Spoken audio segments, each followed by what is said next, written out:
Bismillahirrahmanirrahim. Assalamualaikum warahmatullahi wabarakatuh.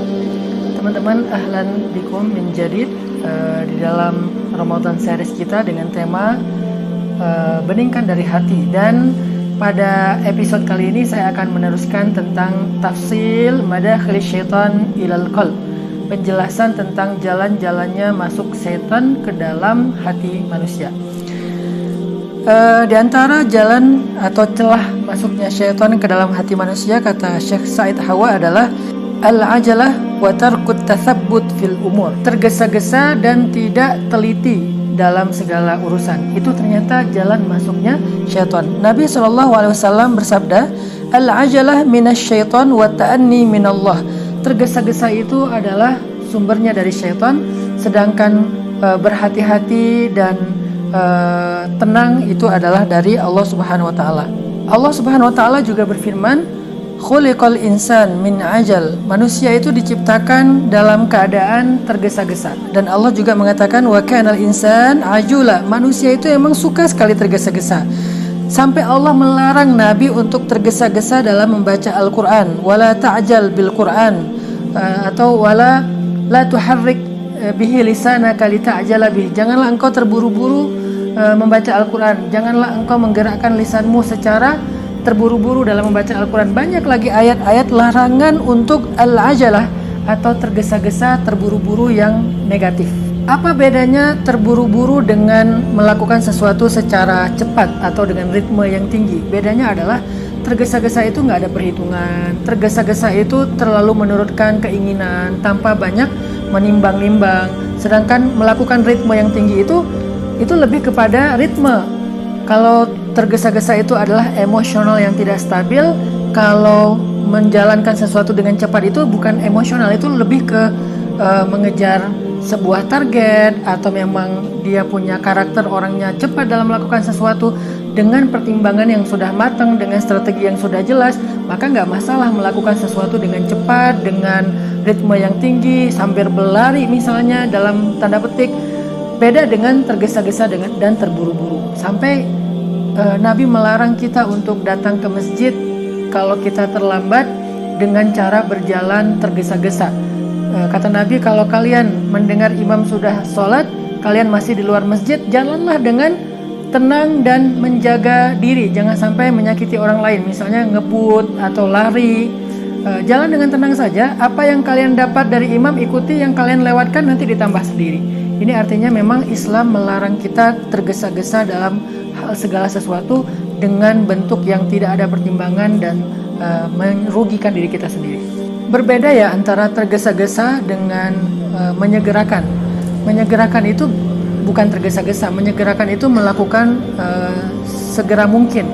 Kalau tergesa-gesa dalam melakukannya, dia tidak ada pertimbangan. Misalnya kayak gini, sholat. Ada yang menyegerakan sholat, ada yang tergesa-gesa dalam sholat. Apa sih bedanya? Orang yang menyegerakan sholat itu adalah orang yang sholat di awal waktu, tetapi dia sholatnya khusyuk. Sedangkan orang yang tergesa-gesa dalam sholat, bisa jadi dia sholatnya di akhir waktu, tetapi dia melakukannya dengan terburu-buru, sehingga dia sampai nggak benar bacaannya, sampai nggak tahu udah berapa rakaat. Kenapa? Karena dia tergesa-gesa dan terburu-buru. Nah, berarti yang dilarang dalam Islam itu bukanlah menyegerakan, misalnya menyegerakan taubat, menyegerakan sholat, menyegerakan berbuka puasa, menyegerakan haji kalau udah mampu, menyegerakan nikah kalau emang udah mampu. Itu bukan tergesa-gesa, itu beda. Tergesa-gesa itu nikahnya kawin lari, itu tergesa-gesa. Makannya, berbuka puasanya nggak dikunyah dulu, langsung ditelan, itu namanya tergesa-gesa. Tapi berbuka puasa di awal waktu ketika azan maghrib itu bukan tergesa-gesa, tetapi itu menyegerakan. Jadi kita bedakan antara menyegerakan ritme yang tinggi dalam satu aktivitas dengan terburu-buru dan tergesa-gesa. Sesungguhnya ketergesa-gesaan itu berasal dari syaitan, kata Nabi SAW. Jalan lain dari masuknya syaitan ke dalam hati manusia itu adalah darahim wad dananir wasairu asnafil amwal. Dirham, dinar, dan harta benda. Itulah jalan masuknya syaitan.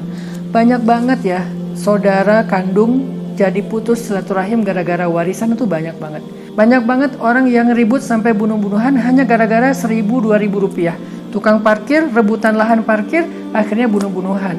Orang yang minta jatah preman untuk orang lewat, akhirnya jadi menyakiti orang lain. Ini semuanya sebabnya karena hubbud darahim wad dananir, cinta terhadap harta benda. Nah, ini juga menjadi jalan masuknya syaitan.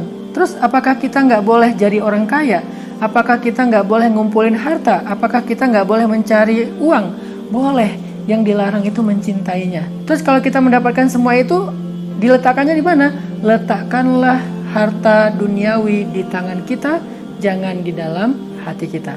Walaupun kita menggenggam dunia dan seisinya, itu menjadi halal. Sedangkan di hati kita, walaupun 1 rupiah saja, itu menjadi penyakit dan menjadi celah masuknya syaitan. Jangan kasih celah untuk syaitan masuk ke dalam hati kita, karena ada sedikit saja rasa cinta terhadap harta benda duniawi. Yang berikutnya adalah di antara abwabil azimah, pintu-pintu yang sangat berbahaya untuk masuknya syaitan itu adalah at-ta'assub lil madzahib wal ahwa. Terlalu fanatik terhadap sebuah kelompok. Baik itu kelompok dalam fikih misalnya mazhab, atau kelompok dalam suku misalnya tradisi, suku, etnis, juga dalam kelompok yang sifatnya geng, klub, ormas dan seterusnya. Kalau mereka fanatik, ta'assub, maka itu menjadi pintu masuknya syaitan. Sekarang kita diuji dengan hal itu. Ketika kita mudah tersinggung, ketika kita akhirnya karena ada orang yang salah ngomong, kita tersinggung, lama-lama kita jadi emosi, lalu emosi itu membuat kita menghalalkan darah orang tersebut, pengen menyakiti orang tersebut, pengen sampai ada yang mau membunuh orang tersebut. Kenapa? Karena ta'assub kita terhadap kesukuan, ta'assub kita terhadap kelompok itu tinggi. Kayak misalnya supporter bola nih, karena mereka ta'assub, fanatik banget dengan klub bola yang mereka bela, yang mereka sukai, akhirnya mereka jadi mudah sekali menyakiti supporter bola lainnya sampai meninggal dunia, sampai dikeroyok rame-rame, berdarah-darah. Itu gara-gara at-ta'assub. Itu gara-gara at-ta'assub. Sampai Nabi SAW bersabda, "Man qatala tahta rayatin ummiyah faqutila faqitlatun jahiliyah." Siapa yang berperang, bertengkar, tawuran karena urusan kelompoknya, bukan karena Allah, maka kalau dia terbunuh dalam keadaan jahiliyah, dan yang membunuhnya pun mendapatkan dosa jahiliyah yang sangat besar. Kadang-kadang yang kita fanatikin juga hal-hal yang sifatnya nggak ada hubungan dengan hidup kita secara langsung ya, kayak ini bentar lagi Piala Dunia nih, fanatik dengan Itali. Pas Italinya gagal masuk final Piala Dunia di Qatar, akhirnya fansnya Itali ini jadi marah-marah gitu kan, jadi marah-marah. Atau dulu pernah tuh final Piala Dunia antara Argentina lawan siapa misalnya, ada yang belain ini, ada yang belain itu di satu nobar. Pas yang satunya kalah, akhirnya jadi marah-marah, jadi ngeledekin, jadi bahkan sempat rame juga. Itu gara-gara terlalu ta'assub. Udahlah, kita kalau mau fanatiklah kepada kebenaran dalam makna yang positif ya. Fanatiklah kepada Allah dalam makna yang positif, tetapi jangan sampai kita berlebihan. Barakallah.